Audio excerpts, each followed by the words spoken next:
I started by reading the entire agreement and jotting down the purpose of each term in the margin. The agreement is between the law firm and a person who will get confidential information in order to do some work for the firm. The firm needs to make sure that its confidential information stays secure.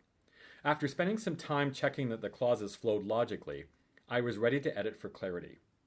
You've asked me to walk you through how I edited terms 3.1 and 4.2 as examples. Term 3.1 covers 2 points. First, the parties can end the agreement by sending a written notice. Second, all the confidentiality terms continue after the agreement ends. Now, as for term 4.2, I found it much more difficult to unravel. I think the firm wants the right to tell the supplier how to do the job. The key words are supplier, shall, deliver, more effectually. Okay, getting down to the details. Looking at 3.1, I'd like to change 3 things in the first sentence. I prefer the simpler word end rather than terminate because it's less pompous and everybody knows what it means to end an agreement. The phrase to the other party is unnecessary. And the sentence can be more direct by looking for the prepositions by and of.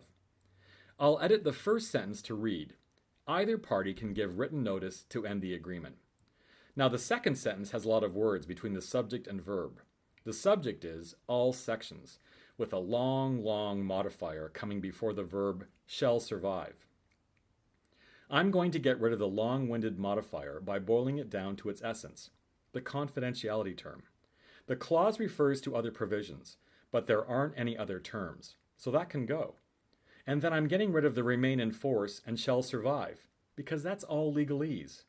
Then I will get rid of the word such in 2 places, because that's jargon. I think the true subject of the sentence is the confidentiality term, and what we want is for the confidentiality terms to bind the parties after the agreement ends. I think it should read, after the agreement ends, the confidentiality terms continue to bind the parties. And better yet, I can combine the 2 sentences so that now it reads 3.1, either party can give written notice to end the agreement, but the confidentiality terms continue to bind the parties. So now I've condensed 56 words into 19 words. Term 4.2 is full of jargon, legal twins and triplets, and empty adverbs, and it's a classic passive voice sentence. Somebody must have cut and pasted the term from a very old document. At least I hope it was from a very old document. It's time to overcome the fear that we need to repeat every tested term that's ever been used. I want our firm to be known for clarity, not verbiage. First, I'm getting rid of all the legal twins and triplets.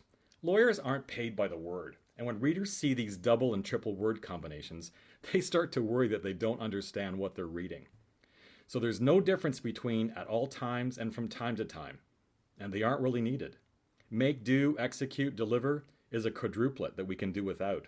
And the next phrase, cause to be made, done, executed, and delivered, just doubles it all up into an octuplet. I think it can all be summed up by the word do.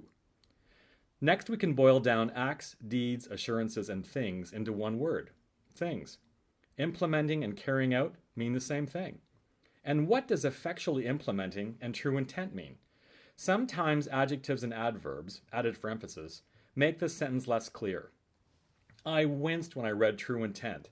Really, is there such a thing as false intent in an agreement? Finally, there's an actor missing from this sentence. Who's giving the supplier the reasonable notice? Here's my rewrite that goes from 58 words to 25. 4.2. The firm will give the supplier reasonable notice of any problems with the work, and the supplier will take reasonable steps to correct them.